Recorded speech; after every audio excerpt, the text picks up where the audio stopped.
इंशाल्लाह आज वापस आ जाएंगे और फिर वो खान साहब से अपनी खुद ही बातें कर लेंगे जो उन्होंने करनी है।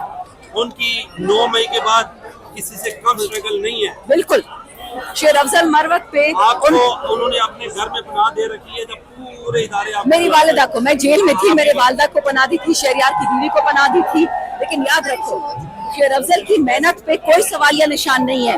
शेर अफजल साहब अपना गुस्सा नहीं कंट्रोल कर पाते हैं, तो खान साहब उनसे इस बात पे नाराज थे। कर दिए पीटीआई नहीं, वो जो है देखी जाएगी। वो आपने कल बेस्ट गौहर की भी आप बात सुने, रुकनियत मअतल नहीं है, सस्पेंड हुई है, उनका शो कॉज नोटिस गया था, उसको तो 3 महीने हो गए।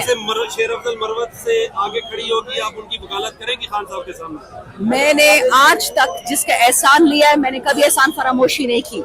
अगर खान साहब को शेर अफजल से कोई नाराजगी है, वो सर आंखों पे, वो हमारा लीडर है। लेकिन मेरा शेर अफजल से ना कोई नाराजगी है, ना कोई खफगी है। वो अपना केस खुद खान को बयान करेगा, हम उसके साथ खड़े होंगे।